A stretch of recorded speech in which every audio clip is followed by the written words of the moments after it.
You're ready, Mr. Chair. Thank you, everyone.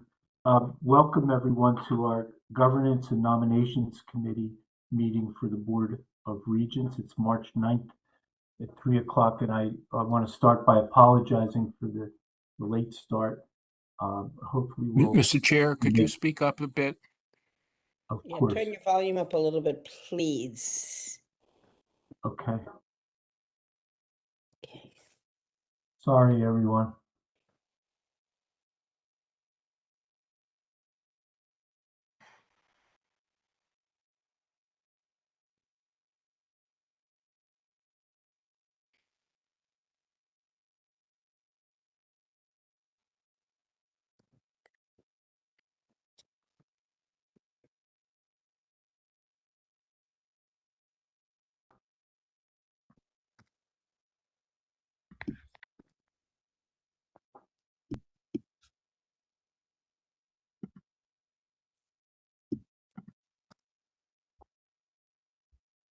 Sorry, everyone. Is this working now? Better? Yep, much better. Okay, I apologize. Again, we'll try to have a good, efficient meeting. And again, I apologize for the late start to everyone involved. Let's jump right in. I'm calling the meeting to order. And Karen, could you help us take a roll call and establish our quorum, please? Absolutely, Mr. Chairman. Chairman Richard Porth. Present. Regent Juanita James. Here. Regent Ira Bloom. Present. Regent Donald Williams. Here. Mr. Chairman, you have a quorum. Great. Thank you, everyone. And Mr. Chairman, may I have a moment Of course. to make an introduction? With us today is Felicia Brown. She is our new Director of Board Affairs and Associate Board Secretary, and she is joining our meeting today, and she started today, and we're happy to have her on board. Thanks, Karen. I want to say welcome to Felicia. We're really glad to have you, and we're probably going to put you to work pretty quickly, but we really appreciate you joining us today and into the future. Thank you. Great. Thanks, Karen. I appreciate that. We have a lot of business to conduct today. We had some discussions in between the two meetings and some good material, I think. I hope you've reviewed and that we can potentially act on today. Can I have a motion to adopt the agenda for our meeting today, March 9th? So moved. Second. All in favor? Signify by saying Aye. aye. Excellent. Great. How about, can I have a motion to approve the minutes of our meeting on February 9th? Please. So moved. Thanks, Second. Ira. Thank you, Juanita. All in favor, please signify by saying aye. Aye. Great. Thanks, everyone. Let's get down to business. The first business item on the agenda is number 5, which relates to our ongoing discussion about succession planning within our CSCU system and its various institutions. We had a good discussion at the last meeting, as was recorded in our minutes that you just approved. But I would, and we have a new policy as a result of that discussion, which I believe is true to the discussion we had last time. All of the input that various members of the committee made, along with our Chancellor, John Maduco. But I would ask Karen Buffkin to give us a quick summary of the latest version of this and how it reflects our discussion from the last meeting, please. Certainly. Thank you, Mr. Chair. Going to the policy, which is in your packet, or the draft is in your packet. We cleaned up the definitions in terms of what is an extended absence and a long-term absence and a short-term absence, as well as the definition of a senior administrative leader, clarifying that it's a position or an individual who the chancellor or president may designate in the event of an absence of the chancellor or institution president, excuse me, and possesses the appropriate qualifications. With regard to a short-term absence, the extended and long-term absences, we better defined the period of time. And with regard to the long-term absence, and a return to the position is expected. So it was unclear, sort of what the time period was. And that's one where there is an expectation to return to the position, where an extended absence may not be clear whether or not the individual can, at that point, return to the position after 90 days. In terms of the short-term absence, this requires the chancellor to submit a written designation of a senior level administrative leader from within the system, which was one of the points that was raised, whether or not we would be looking for an external individual at that point, and who has the designated signatory authority to exercise full authority as the chief executive in the absence of the chancellor. And to provide a contingency that if during a particular year where there was a designation made by the chancellor, that person, the designated senior leader, is unavailable for a particular reason, and notification is required to the board. Right. In the case of a long-term absence, the chancellor, in addition to the designation, which would already be on file, would be required to notify the chair of the need for the absence and the expected length of such absence. Because there was a talk about what triggers the various provisions within this. And the chancellor would confer with the board chair in the absence of any objection. And in the absence of an objection by the chair, then the person would proceed to serve for the 90 days. If the chair had an objection, then it would follow the normal board process route, which is to go to the board to make that appointment. And then again, for an extended absence, both our presidents and our chancellor have contracts which indicate that at the point that their absence exceeds 90 days, they can be replaced by the board. And so for an extended absence, which is one that would exceed 90 days, it would then revert to the normal process within the contract and within our rules and regulations and the board, board bylaws. They talked about, the conversation was, what if somebody just walked out and left the door open one day? And that there's an absence without notice, then the chair of the Board of Regents would operationalize the board provisions for filling that position.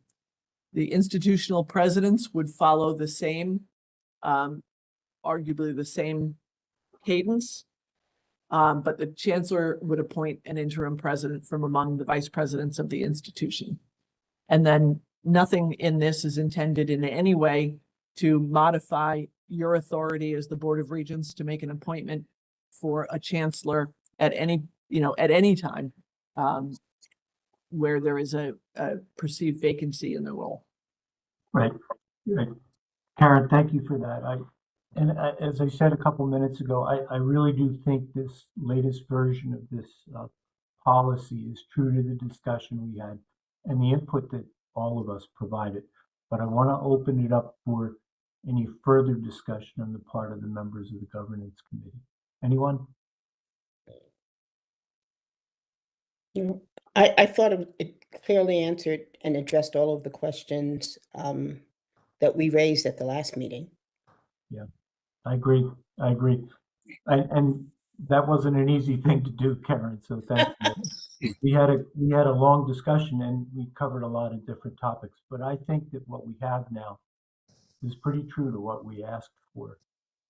But again, one last time, I want to ask members of the committee, is there anything else in this you want to discuss or that you want to tweak a little bit?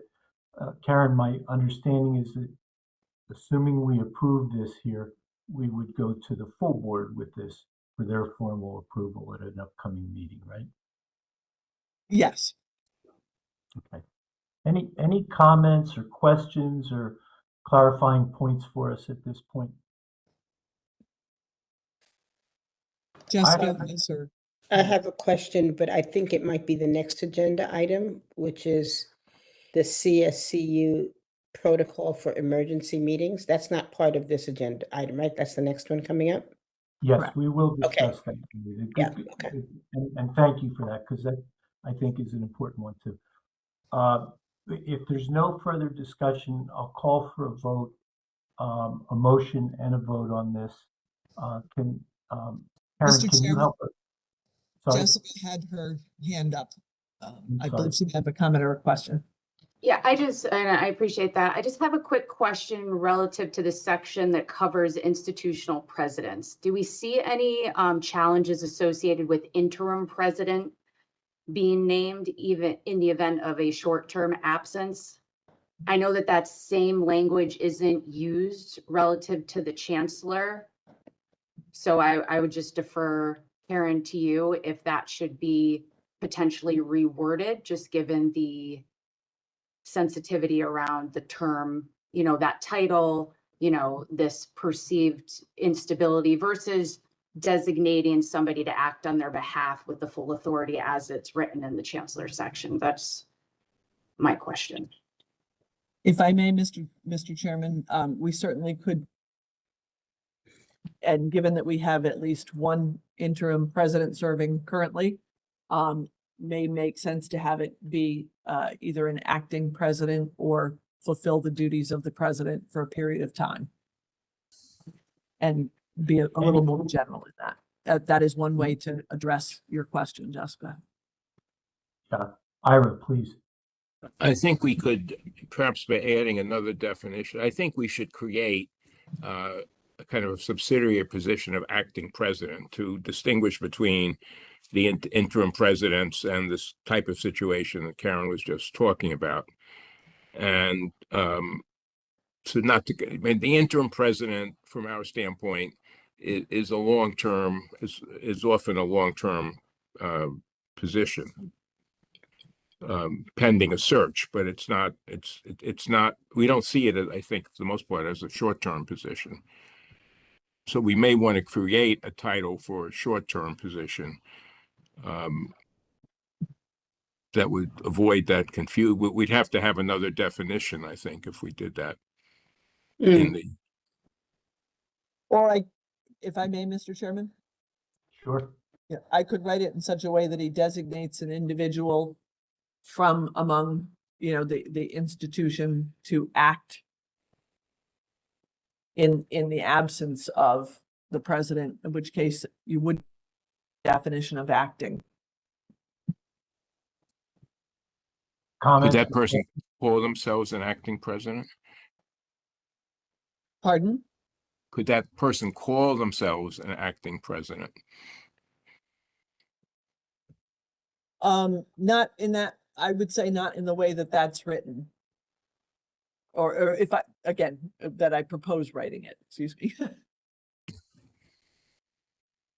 Yeah, I liked your recommendation, Karen, because it seems simple and straightforward without creating new titles.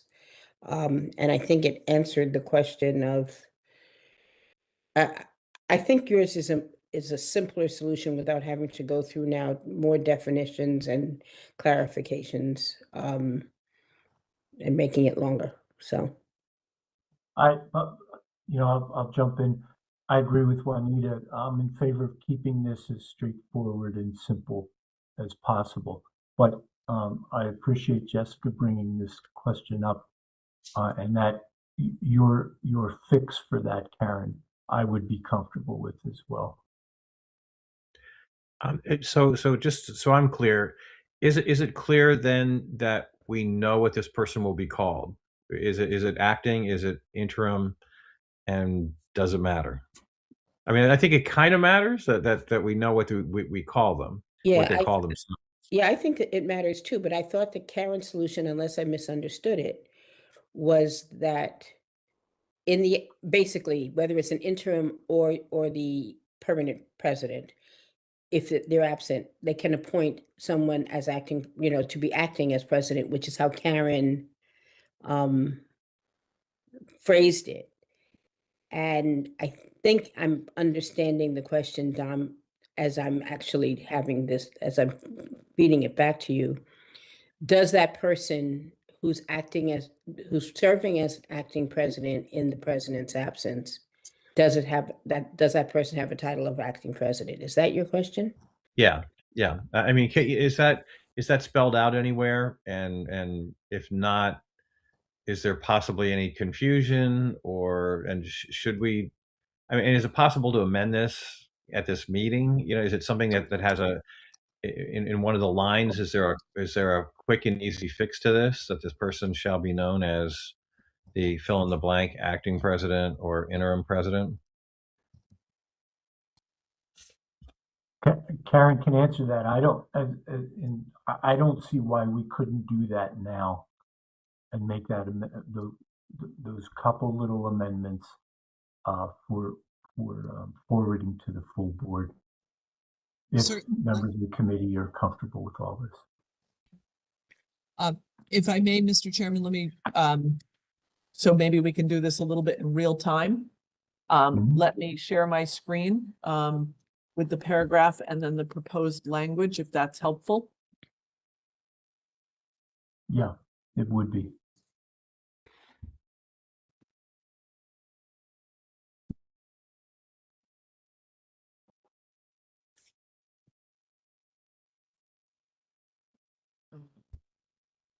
Share is at the bottom of this screen.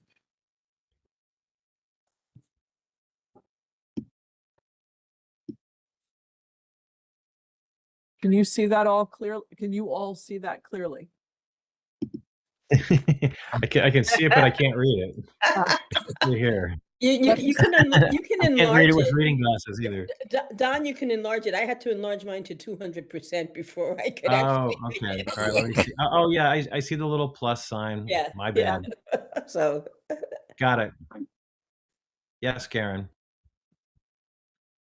So rather than shall appoint an interim president from among the vice presidents, shall appoint from among the vice presidents of the institution an individual to act on behalf of the president.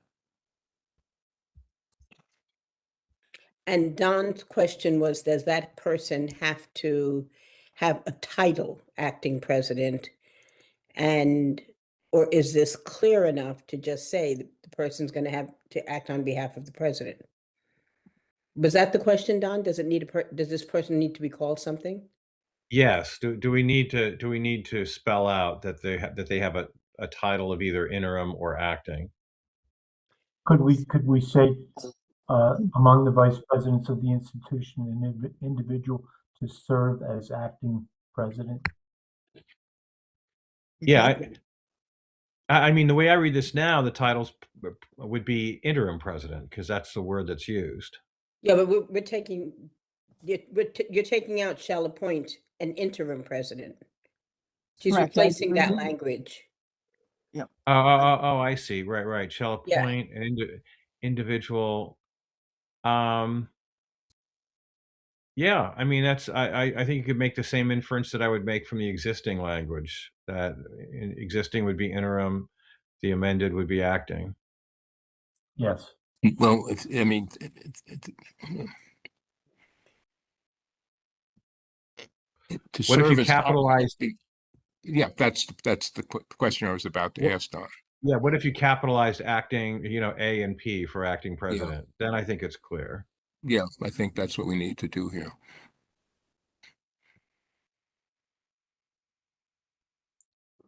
I'm comfortable with that. Members of the committee? That's fine.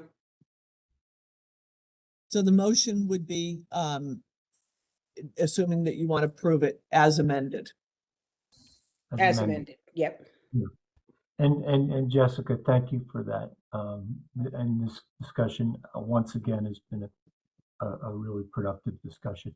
Any further questions or comments or suggestions before we move to a vote on the amended policy. Do Anyone? you need, do we have an actual motion on the floor right now? Have we moved this? Do we need one? Yes, I guess we do, Don. Okay, I would move that we adopt the succession plan as presented and amended. Second. Okay. Right. Any Question further before we take the full vote. At the top, what is this policy going to be called? What's the name of this policy going to be? And you'll assign a policy number to it? Yes, we assign policy numbers to it.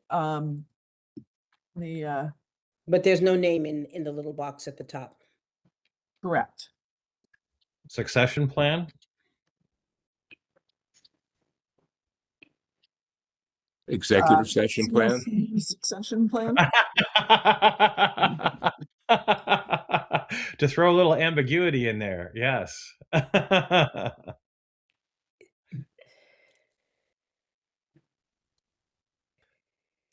I'm not comfortable with succession plan because I know what we mean, but I know that succession plan could be, how do you do a succession plan for the person who's going to replace the current, right? So I'm trying to think of a word that how won't. about business continuity policy? That's What was that, Rick? I'm sorry, I didn't hear. the policy could be for CSCU business continuity. That's what many organizations call this. Karen, were you starting to say leadership continuity? Yes. That's fine if people are more comfortable with that. Yeah, I like that. I like that. Yeah, I like that. That sounds good. That sounds good. Everybody okay with that? Yes. So it's the leadership continuity policy, yes. Okay. Can I amend my motion? Everything that I said before, but instead of succession plan, it is leadership continuity plan. Yep. Yeah. And that's been moved and seconded. Yeah. We have a motion formally placed and seconded. Any further discussion? Okay. All in favor, signify by saying aye. Aye. Aye. Great. Anyone opposed? Anyone abstain? Great. I think this is a really good plan. I thank the members of the committee. I thank Karen especially for her work. And then we'll bring it to the full board as soon as possible. Can this make it on the next board agenda? Yes, there is time to do that. Okay, great. Thanks, everybody. Good work. And I think this is important, and I think we've clarified it in a straightforward, a realistic way. So thank you for that. If there's no further discussion, we'll move on to the next agenda item, which is the board member orientation. We've spent a lot of time on that over the last number of months, and we talked about this briefly at the last meeting. I think I was one of the people scheduled for the very first orientation session, which we got snowed out or iced out, and it's been rescheduled for this Friday. I think Don's in on that as well, and a couple other people. Karen, can I ask again, if you could just give us an update on the latest with regard to getting everyone into one of these sessions? And I did ask that we include in the agenda package the onboarding schedule, with the schedule of what would be covered in these sessions. And I think it's consistent with what we've discussed all along. And I'm comfortable with it, but we could discuss either or both topics. But Karen, first, can you fill us in on how we're doing and getting people signed up for these sessions? We have a session that will be run this Thursday for three of the regions. Cheryl is in the process. We added new dates as a result of some schedules changing and the schedule change that occurred here. So we've had people who have, who we are working to get full because the same dates don't work for the same people. So we're adding new dates to the calendar. And Cheryl has been working on that. But we're looking to have at least 3 sessions in March. Karen, who are the 3 that are participating in this week's session? It is you, Chairman Gway, and Regent Bloom.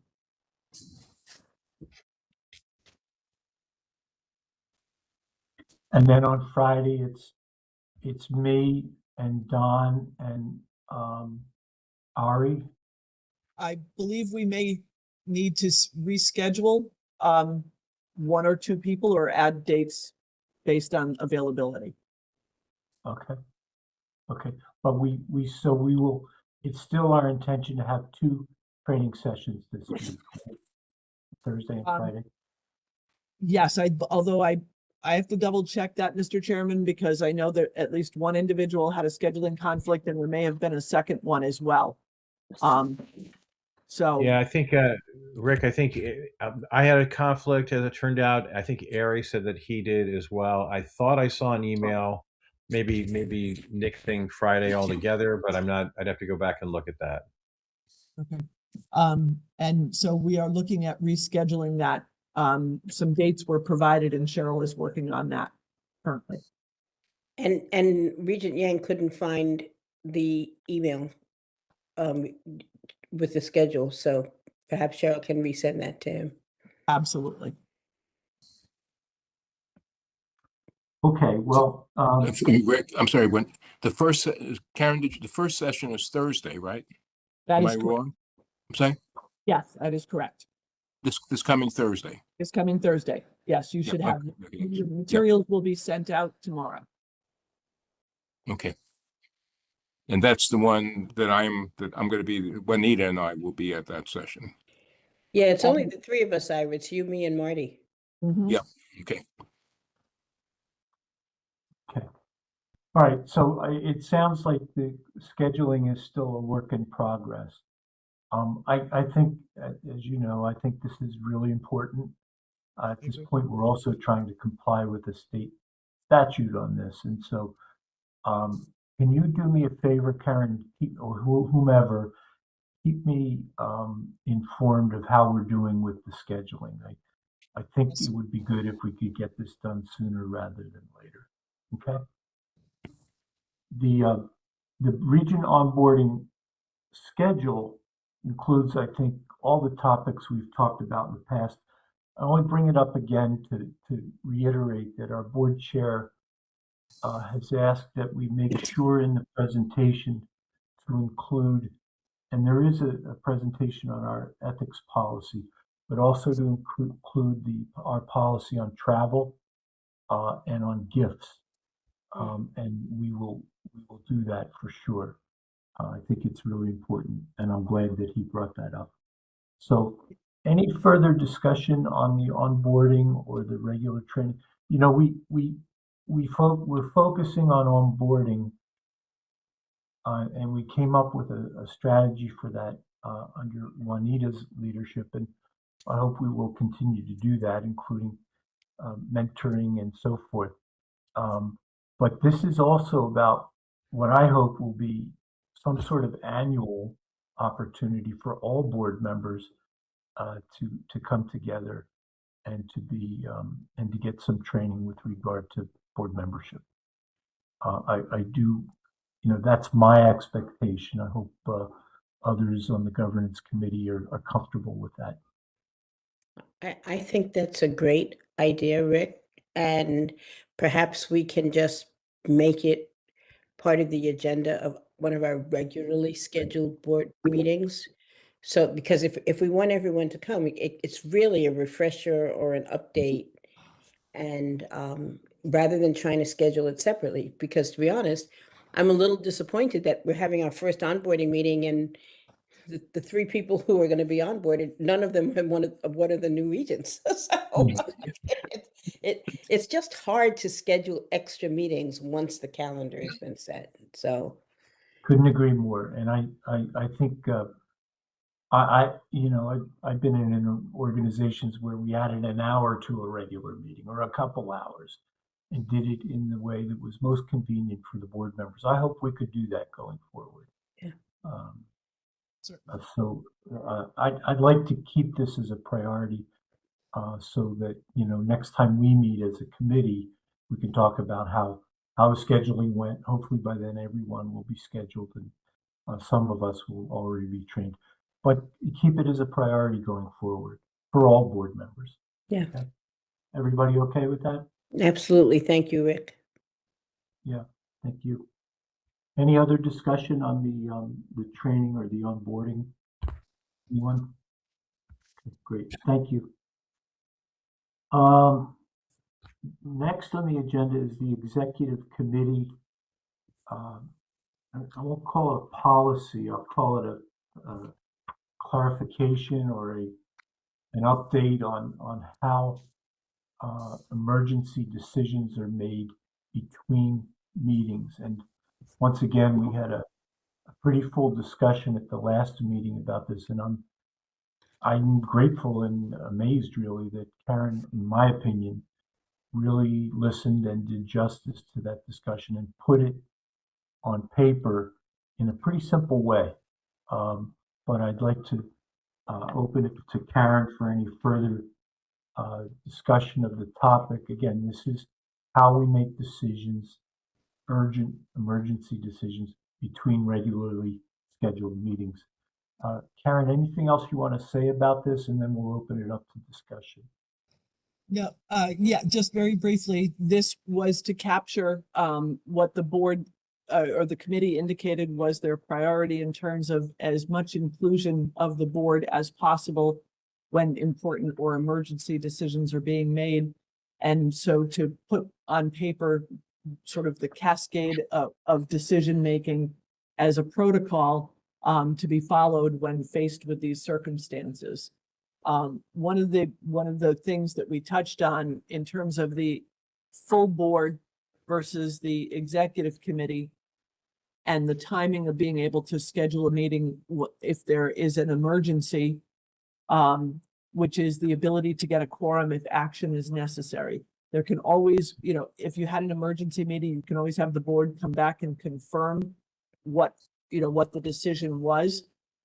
But depending on what the issue is and what needs to be done, the quorum of the executive committee is a smaller number of people to get together.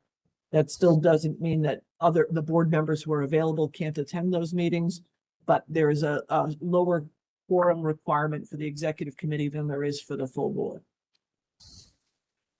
Understood.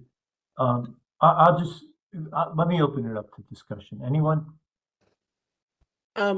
I think the one question I have, Rick, is whether or not we've discussed this with the chair.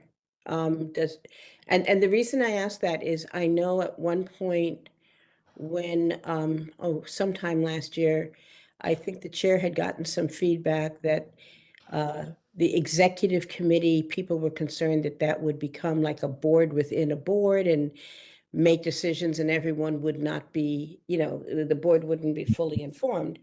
So I just want to make sure, and I think it is important for us to have a vehicle to make emergency decisions in between regular board meetings for whatever, especially in today's times when anything can pop up. But I just want to make sure that the chair knows that we're considering this because we want to bring it before the whole board for approval. It's a good point, Juanita. Ira, did you have your hand up? Yeah, I think when we discussed this at the last meeting, I think, and maybe this will allay some of that this was only the executive committee was to act only in emergencies. That it's not, and I think that's what the chair is concerned with, that it's not going to be a surrogate sub-board, when something might be easier to deal with. I mean, this is really, as the first policy was, this is really should be designed to address emergencies. Yeah. And I think if, I think the chair, the chair would have to call the meeting, presumably. And he would have, I think he, or maybe he, an executive would have some discretion about, I don't think, I think the understanding has to be, and maybe that should be in the minutes, that this would only be a situation where where we had to deal with an emergency. Yeah. So both good points, and I think I hope that we could agree. Maybe it deserves more consideration. Karen did add I'm sorry. Karen added a paragraph at the end of this policy, and bear with me here. It'll take just a few seconds. It is the recommendation of the Governance and Nominations Committee to ensure transparency and engagement of the full board where possible.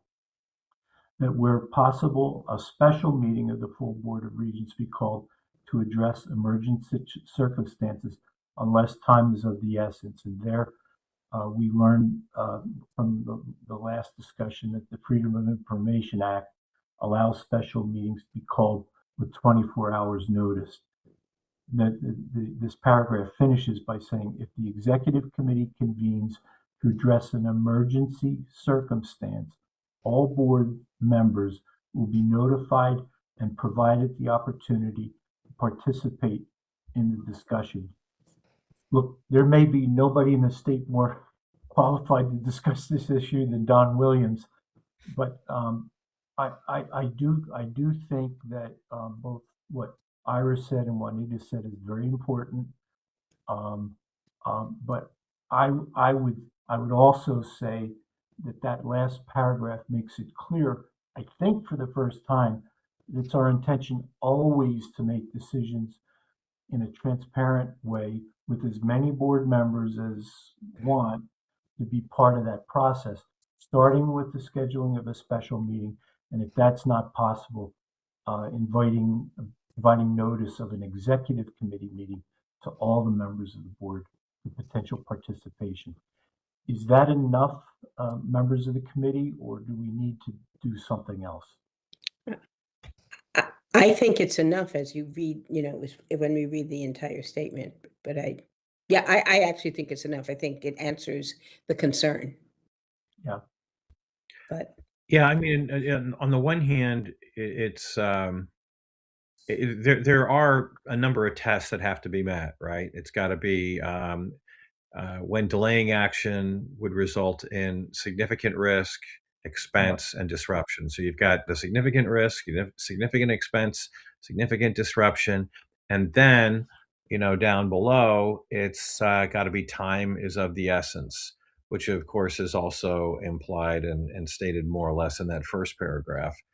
And then with this additional language in the following, with our recommendation, it's that wherever possible, I mean, wherever possible, it ought to be a quorum of the entire board. So you could have risk of or significant risk or expense or possible disruption that could be dealt with within a week or 3 days or whatever, as opposed to in the next 6 hours. So to a certain extent, this is still dependent upon reasonable people being reasonable people. And, I can't imagine, that there's any examples that we could use out there right now where maybe that hasn't been the case, if we look nationally or internationally or whatever. I'm being a little facetious there, but I would think that we would, that there's enough criteria there's enough hurdles that have to be jumped over, right, with the risk, the expense, or disruption, and time is of the essence. I guess my question in looking at this again is, who makes this decision? Is it the chair? Is it the chair of the executive committee? Is it the chair of the Board of Regents? Is it the chancellor? Who makes the call? If I That's a may, good Mr. question. Chairman, the chair Yes, of the board please. and the chair of the executive committee are one and the same. Yeah. by bylaws. And I think that should be the person to make the call. I agree. Okay, that makes It's a sense. board. I mean, it's the convening the board. So the chancellor can recommend to the board chair if the chancellor thinks that there is reason to have an emergency meeting. I would expect the chancellor would make that recommendation.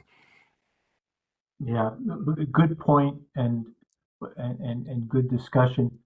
Uh, are you comfortable, Don, with that at this point? Yes, yes.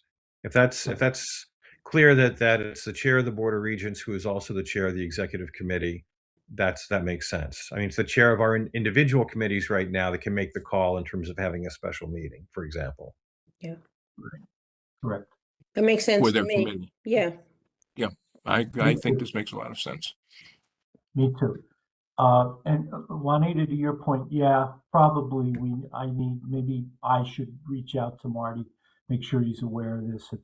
If anyone thinks we should handle that differently, please say so now. But No, he just I think a he's call to very- Marty, yeah, I think a call from you to Marty is, so that he's just not surprised by it. We understand. Exactly. Yeah. So, It's a good point. It's a really good point. We owe that courtesy. And I'll follow up on that. Any other discussion on this point?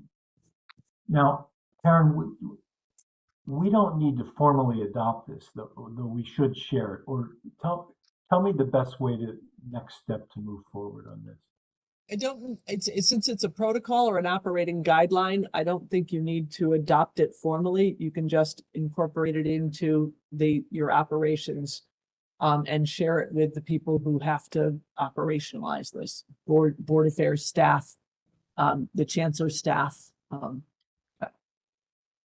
Okay. Is everybody comfortable with that? I'm not that comfortable because this may involve, there could be serious decisions. I mean, the only reason we would have such a meeting is if there was a very serious situation in facing the union, the kind that Don, when you went through the criteria a few minutes ago. I think I think we want to be. I don't think we want to have a question after the fact. Did the chair have the authority to do this, or did this group have? I mean, I think this is something that in my former life, in one of my former lives in the late 60s, when we had a lot of these situations, in fact, it was very important to be clear who had the responsibility for doing what, because there were legislative hearings after. I mean, a lot of bad things happened in CUNY in that period, and there were legislative hearings afterwards, and all kinds of other fallout. So I think it should. I would be strongly in favor of making it clear that as a policy that we can say the board. This is what the board says should happen if we have a crisis. Other discussion on that? Thanks, Ira. Yeah, I would agree with that. I would agree I'd like to see like language that's already in here, really just sort of pulled together. And I'd be happiest if we actually named the chairman of the Board of Regents as the person who makes that call. Okay. So everything is clear. In the operational protocol. No, in the policy, I think. well, I think what we're saying is this a policy or is it an operational protocol? That's how we started this. And Yeah. what I thought I heard Don, was that, Ira, you feel that it should be a policy, not just an Yes, operational protocol. that's what I think. Okay. and Don's point, I think, is consistent with that, but also saying let's be explicit that it's the chair of the Board of Regents that makes that call. Right. If I could, in the bylaws, the chair of the Board of Regents is the chair of the The executive. executive committee. Yeah. So that's already included in your bylaws. Yeah. I think what you're trying to do is get us to avoid having belts and suspenders. Just making sure that everybody knows where all of the seats are. Well, I have to reach out to Marty, apropos to the discussion we had a couple of minutes ago. I have no objection to us asking that this be adopted or recommended to be a formal policy coming out of the governance committee. And I can have that discussion with Marty about how he wants to handle it at the board level. Is that okay with people? It's fine with me, Rick. Okay. And So- again, remember we said from the beginning, as we're going through this process, as things gel more, some of these conversations, we might want to come back and say, oh, we didn't anticipate, it's too cumbersome, something along those lines. It's not as though we're trying to establish some really good governance practices. Yep. And I think it's hard to anticipate absolutely every iteration, at the beginning. So we can always refine if we feel that the intention or what we were trying to accomplish isn't being accomplished. Completely agree with Sometimes, that. if I may, things in 2020, I would have said to you, I had experienced almost all the disasters that could occur in public higher education. Then along came the COVID. pandemic, Yeah. which which had not been seen in our lifetimes. So these, and then a lot of decisions had to be made very quickly at that point. So I think this is good. I think we need to have, and as Juanita said, we're not going to know. And that taught me a lesson. Yeah. There are going to be surprises, even Yeah. to somebody as ancient as I am. Understood. With some of this. Mr. Chairman, Understood. So, may I yes. ask a question for procedural clarity? So, you indicated you're going to talk to the chairman of the board. If you want this formally adopted, do you want to do it at the March meeting? And then would you be comfortable not acting on it as a recommendation, a formal recommendation, if it's going before the board at the March meeting? I'm not sure I understand completely what you're asking. But here's a thought, and I put this out to everyone. I will definitely reach out to Marty. Based on what Ira has suggested, maybe we do adopt this in a formal way, and Marty can help us determine whether it'll go to the full board as an operational protocol or a formal policy. Is that fair? Are people comfortable with that? Or have I complicated? I'm comfortable with that. I'm comfortable with that, but I don't want us to feel like we're not exercising our full responsibility as the GNC, so I'm comfortable with it, but I'd love to hear from Don and from Ira. Okay.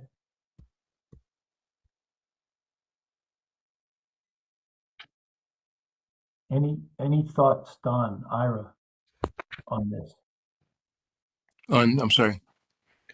Whether I think I'm suggesting we have to take some formal action here now on the committee, but I think the question is, the formal action we take, is it as a policy or is it as an operational protocol?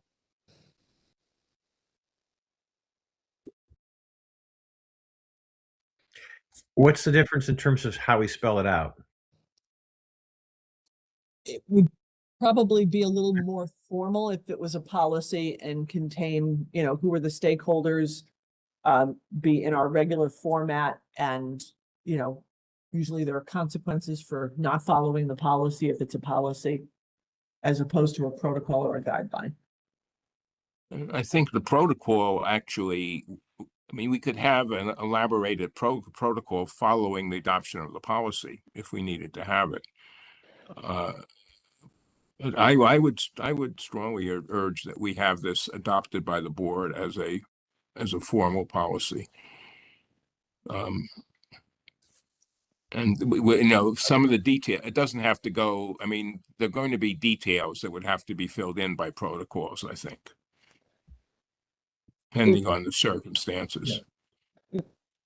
In terms of the, as a policy, what you would be acting on would be the order in which these decisions are made. Special meeting, emergency meeting, executive committee meeting. Yeah, yes. The other aspects of those meetings are governed either by law or by your bylaws. So Right. it would just be strictly. Yeah. the- Presumably by the current, yeah. I'm trying to synthesize this in real time. What about this? What if we put this up for a motion and a formal vote with the recommendation that it be adopted as a policy by the full board? Would it be possible, Karen, to take what we have here right now and modify it to fulfill the requirements of a formal policy without changing any of the substance of what we're trying to do today?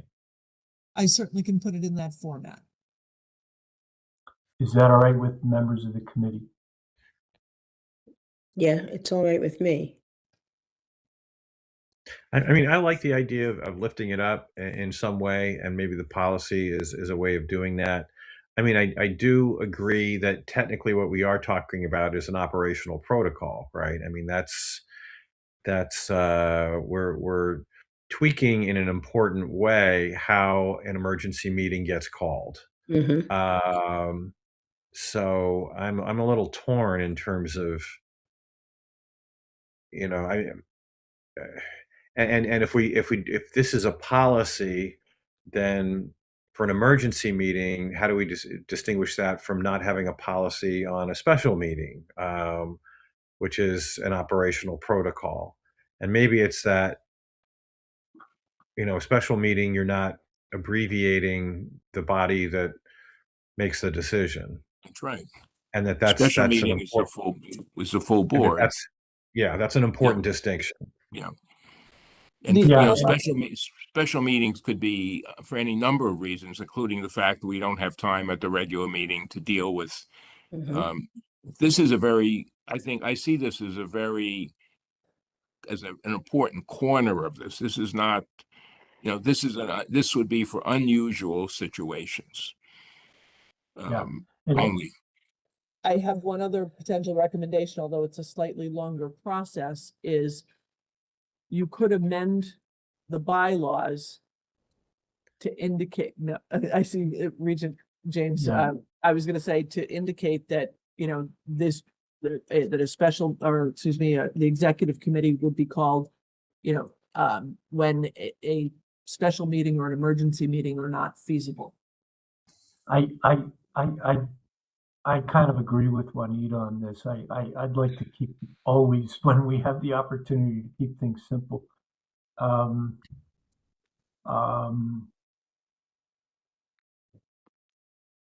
So for me, Rick, that was a long way of me saying that what you just said, incorporating what we had done before as a policy, which then Karen said, yes, she could do that. I'd be happy with that. I appreciate that. Thank you. Thank you. Me Everybody okay too. with that? Yeah, absolutely. Thanks, Don.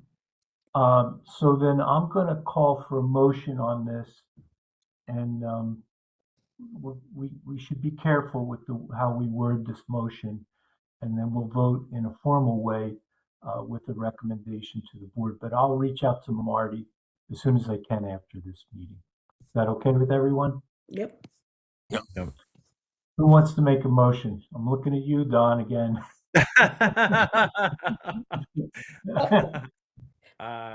So moved. Good luck, Karen.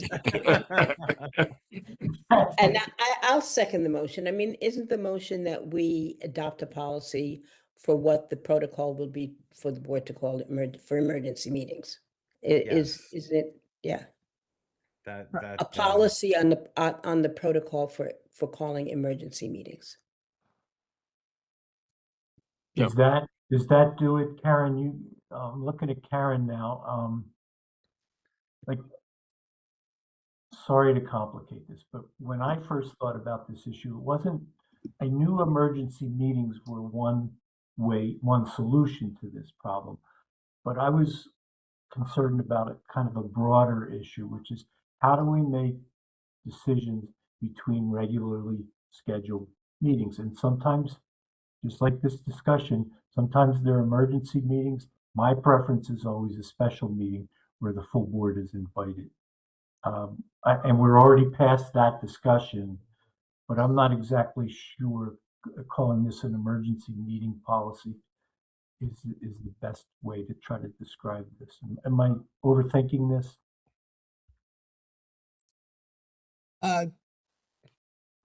You have a motion and a second.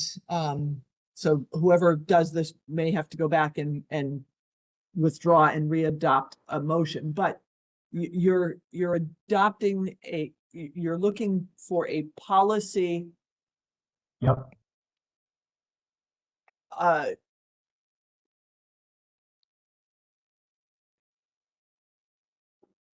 For calling meetings of the executive committee. Really. I hear your distinction, Karen, yes. And I'm not sure that that's the best way to word it, but because, the law provides the rules for when you call a special meeting, and those can be called for decisions, to your point, decisions that can be made in between regular meetings, as long as you have 24 hours notice and a quorum of your members to act. And they don't Right. have to be emergencies. For instance, when we don't have a board meeting in July, if there's a contract that needs to be approved that we don't have on the calendar, we would have to call a special meeting in order for the board to act on approving that contract over $2.5 million. For an emergency, the law takes off the 24-hour notice because it's an emergent circumstance. And that would also involve a full member and a quorum of your board. So this is really the policy on the protocol for meetings of the executive committee of the board. Because the others, you've already gone through the decision-making on that.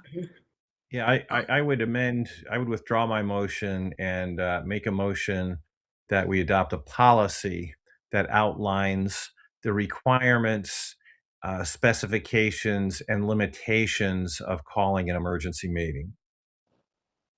How about, Don, that would empower the chair to call the chair of the board to call an emergency meeting in the event of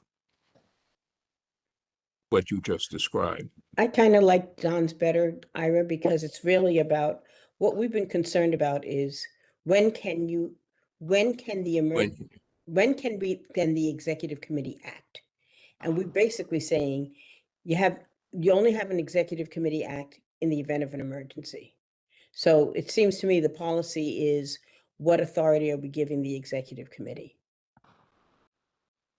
Yeah, and we have, correct me if I'm wrong, Karen, but we have existing language, right? I mean, Yeah. that's quoted in this Yes. paragraph, these couple of paragraphs that we have. Yes, So, the first paragraph comes directly from your bylaws. so our policy is basically just kind of a reminder. It's like, hey, by the way, there's this power for calling emergency meetings, but we just want to underscore the fact that there are these requirements that it must result in significant risk or expense or disruption or all of above, and be a matter of the utmost importance in terms of time, or however we can best say that. But so that's not my motion, but that's what we want to do. I mean, there's existing language, and if you look at all the different pieces, you can put that together. But I think our policy is that we want to highlight that, for better or worse. Yeah. And so, yes, and I wonder if there's a way to distill what Don just said into a straightforward title for a policy. that addresses this discussion, About emergencies. I, when I first started asking about this, my concern, because I've experienced this on other boards, was to make sure that our members, all the members of the Board of Regents, know that we operate transparently and that we involve all of the board members who want, whenever we can, in these decisions that need to be made between regularly scheduled meetings.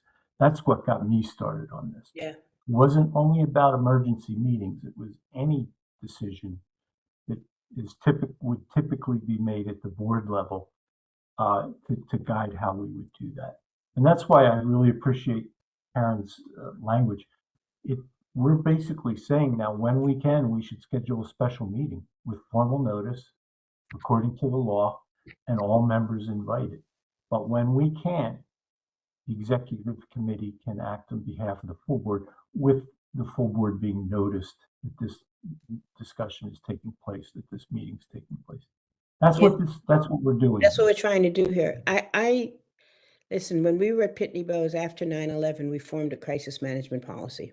And that's what triggered it, because that was something completely unanticipated, unexpected. And, we had to sort of scramble in terms of putting people together to say, what do we do and how do we do it? So after that, we did have a crisis management team and a crisis management policy.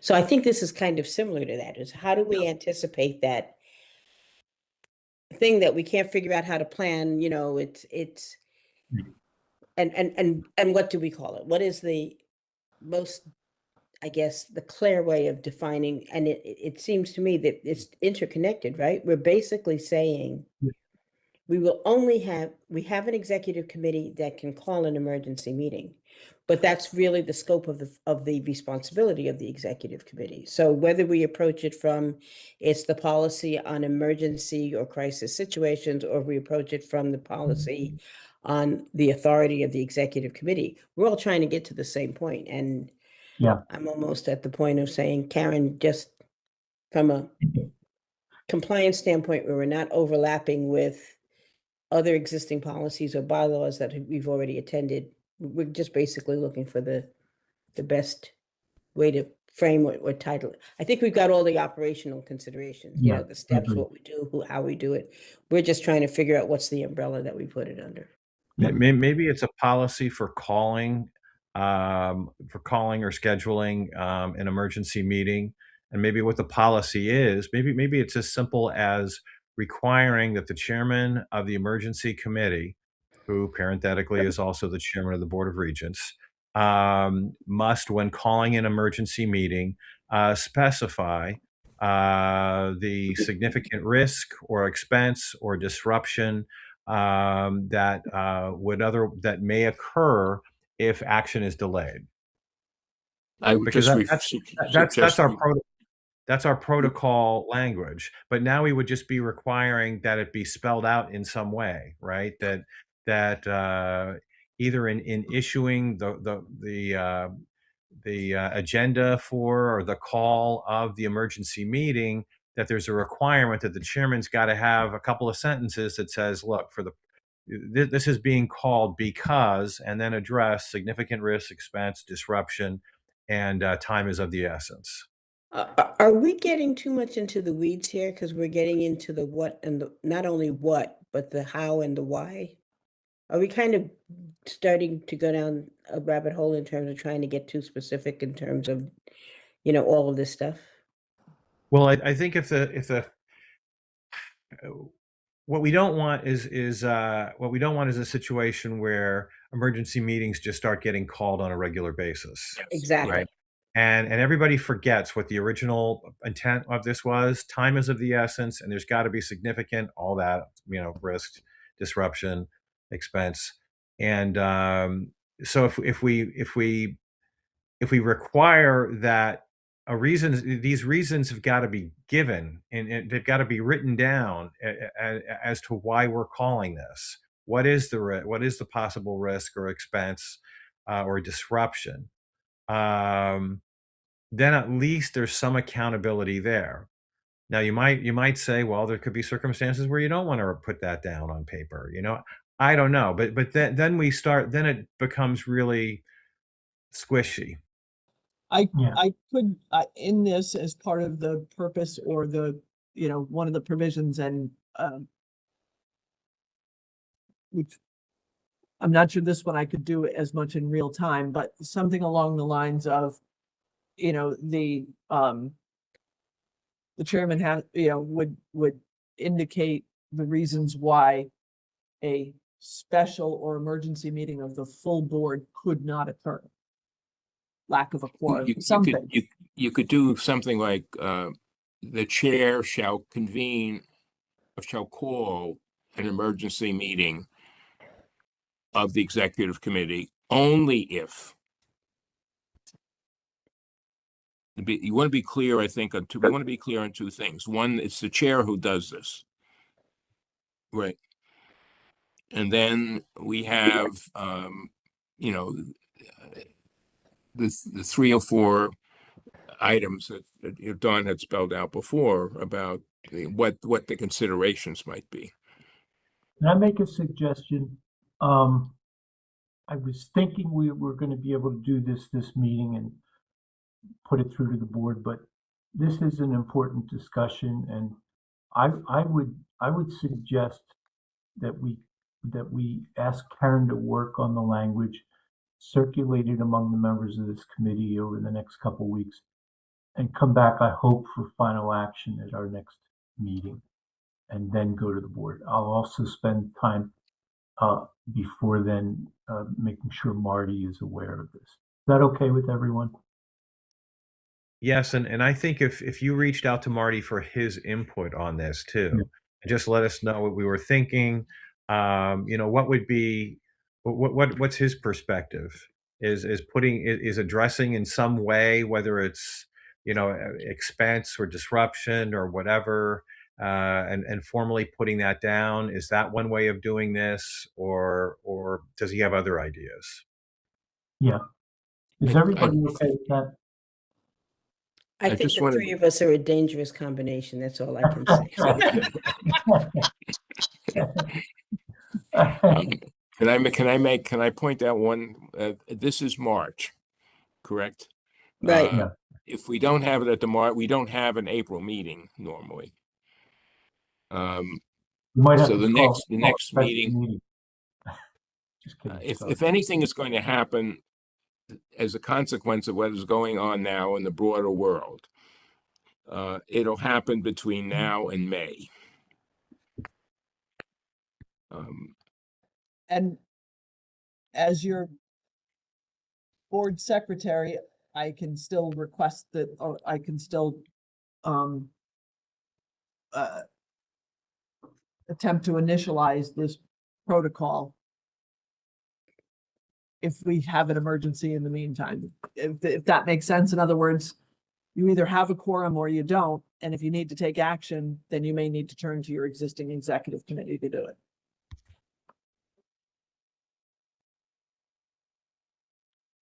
Comments, questions?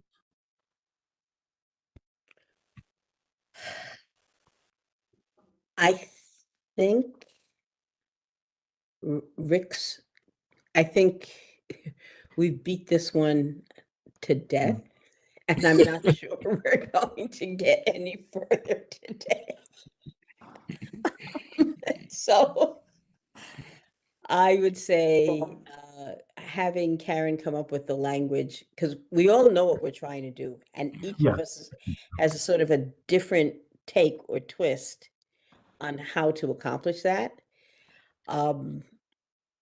And I'm okay with saying, Karen, take a stab at this.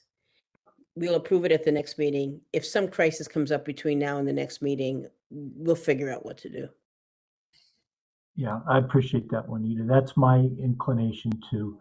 Ira, you might be right, but I do believe this is an important issue. I've seen real problems on other boards and other organizations when they didn't get this issue right. And I'd rather take the extra time. Lots of good discussion again today. but I'd rather take the extra time if no one objects and do that, as Juanita is also suggesting. Is everybody okay with that? Yes. I was not Good. comfortable with Any- this. I can see. I'll go. I mean, I will go along with if this is the sense of my colleagues on the committee. I of course go along with it, but I'm just you know, I'm a little concerned that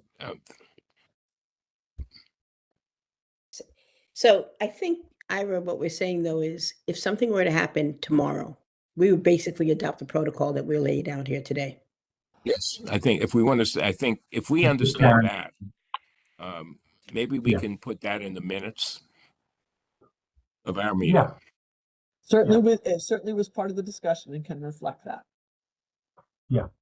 we could do that, and we can listen. This discussion over the last 15 minutes also, we know we're going to do a policy.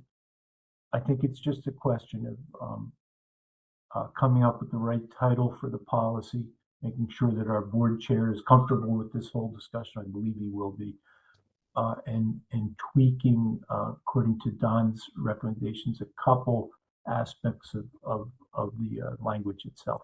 That's what we're doing. That's what we need to do. And to be honest, I don't think we can do all those things right now, this afternoon. Everybody okay? Yep. Yes. All right, thank you for another good discussion. Again, I really think this is an important issue, and I think we're this close. And with Karen's help, hopefully we can move on it sooner rather than later. Let's move to item 8 on our committee agenda, and that's the charter review by the Governance and Nominations Committee meeting. Is there Karen has drafted a correspondence and a memo from us to the chairs of the other committee asking for their recommendations on any changes to their charters. Do we need further discussion on that? Karen, anything, members of the committee, anyone? I don't have anything to add. This would be what you would bless to go out to the other committees. And I believe Everybody okay with maybe having these discussions tomorrow. I think it's a good memo. Yeah, I do too.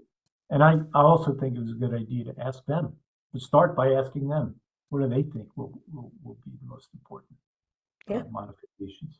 Okay, good. All right, I will have that issued to the other committee chairs this week then. Okay. That would be great. Thank you. Our agenda is basically done except for the executive session potentially. I don't think we're doing that today, Karen. I would agree with you. No executive session today. Okay. I want to say one thing before we finish. We have a request. We are also the nominations committee, and we've worked on a new chart for all that lists all the board members, and we added a couple columns about geography, where people live and what their areas of expertise are. I think will help us in our job when we make recommendations to appointing authorities about the kinds of skills and knowledge and so forth that we need. I want to make sure, I said this to Karen a little while ago, I want to make sure that we can stay on top of this as a committee. I know that 1 or 2 appointments are coming up this year, and want to make sure that the committee has a chance to at least have a brief discussion about appointments or reappointments to the board. I believe Ira and I, our appointments are up next year. So this is something that we need to get used to as well. And I think that those are topics for executive session. Once we start talking about candidates and people and HR issues, then we then I think we need to be disciplined in having an executive session for these meetings, if we're gonna talk about the nominations part of it. I agree. I agree. Yeah, Is there, I agree.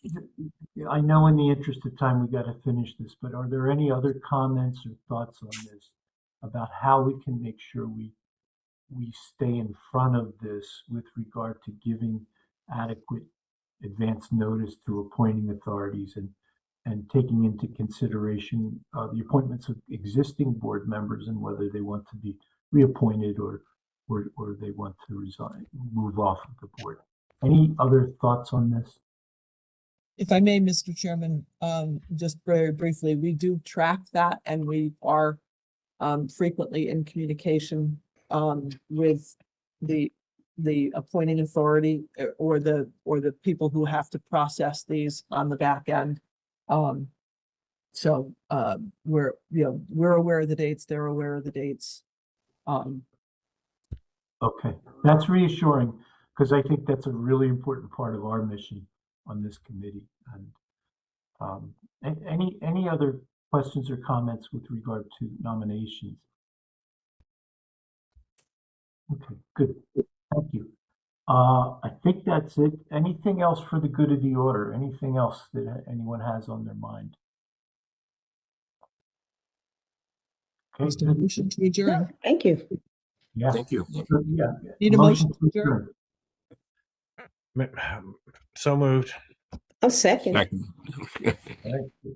All in favor of adjourning? Aye. Aye. Anyone opposed? No. Hey, good discussion. We went over by a little bit, but this is really important stuff, and I think it was a really helpful discussion. And we will, I hope all of us will get that training sometime soon, and we'll keep that on top of our list too. Okay. Thanks, everybody. Thank you so Hope you have much. a good day. Thank you. Thank you, Rick. Thank you. Thank you, Take Rick. care, guys. Take care, everyone. Bye-bye. Bye. Okay, stream is out. Thanks, everyone.